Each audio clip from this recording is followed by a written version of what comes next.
কিয়ামতের দিন দেখা যাবে অনেক বাপ বা স্বামী ভালো কাজ করেছে, দান খায়রাত করেছে, নামাজ পড়েছে, রোজা রেখেছে, হজ করেছে, সে একদম পুরো জান্নাত যাওয়ার উপযুক্ত, তার হিসাব সব ঠিক আছে। হঠাৎ করে দেখা যাবে ওই স্বামীটা আবার জাহান্নাম ঘোষণা হয়ে গেছে। কেন?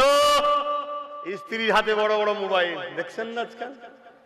এই আর হজ হবে না ভাই, কেন? ওরাই চাঁদা বেশি দেয় এখন।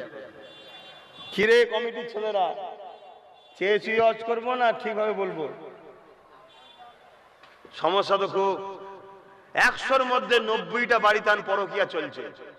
এটা রাসূলের ভবিষ্যৎবাণী, কিয়ামতের বড় আলামত একটা। আপনি জানেন না কি হচ্ছে দুনিয়ায়? বললেই বলবেন এইসব কথা কি বলছে। হ্যাঁ, রাসূল বলে গেছে আখিরি জমানার আল্লাহর ওলি হলো সে, রাস্তায় প্রকাশ্য যেমন পশুরা মিলন করে কুকুরে, ওই রকম মানুষ মিলন করবে। কোন একজন দাঁড়িয়ে যদি এতটুকু কথা বলতে পারে যে একটু সাইডে সরে জানা, সে হলো ওই জমানার আল্লাহর ওলি। তাহলে এই সময় যদি যুবকরা একটু ভালো কাজ করো, আল্লাহর ওলি হয়ে যাবে। কারণ এখন সারা দুনিয়া ফিতনা, আর আগেকার সময় সারা দুনিয়ায় আল্লাহওয়ালা, সেখানে আল্লাহওয়ালা হওয়া সহজ, কিন্তু এখন আল্লাহওয়ালা হওয়া বড় কঠিন। এই সময় যদি আমরা একটু ভালো হতে পারি, আমাদের মা বোনগুলো একটু ভালো হতে পারে, কারণ রাসূল বলেছে দুটো জিনিস নারীরা আমাকে দিক, দুটো জিনিসের হিফাজত দিক, আমি রাসূল কথা দিচ্ছি ওদেরকে জান্নাতে নিয়ে যাব। জোরে বলুন সুবহানাল্লাহ। নারীদের জান্নাত যাওয়া পুরুষের থেকে 1000 গুণ সহজ বেশি, কিন্তু দুর্ভাগ্য এরপরও নারীরা লোভে পড়ে যে জাহান্নামে বেশি যাচ্ছে। যদিও বা আমাদের ঘরের মেয়েগুলো একটু ভালো ছিল, নানা রকম প্রকল্পের নামে পার্লারে গিয়ে ফেস ওয়াশ কি বলে ভালো করে করে এসে ফটো তুলে একদম পর পুরুষের পাশে বসে ফর্ম ফিল আপ হচ্ছে, ও গেল জাহান্নামে গেল। এক কথা বুঝছেন না? বুঝুন।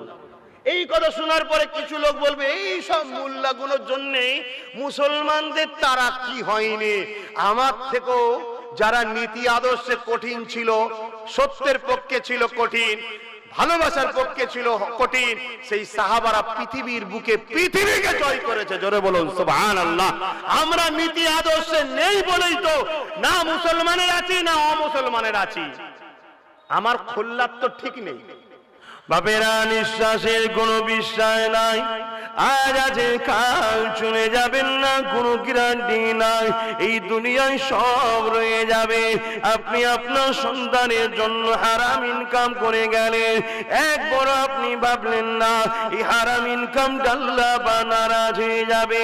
এ যুবকেরা, তরুণেরা, কিয়ামতের দিন ওই সন্তান কোনো কাজে লাগবে না। যদি দুনিয়া জমি হালাল ইনকাম করে আপনি যদি আপনার সন্তানকে আল্লাহওয়ালা বানিয়ে যেতে পারে, অবশ্যই কিয়ামতের দিনে এক একজন আল্লাহওয়ালাদের ওসিলা করে 70,000 পর্যন্ত মানুষকে আল্লাহ পাক জান্নাতি বানিয়ে দেবে। হারাম খেয়ে সেই ছেলেকে বড় করলে সে আল্লাহওয়ালা হবে?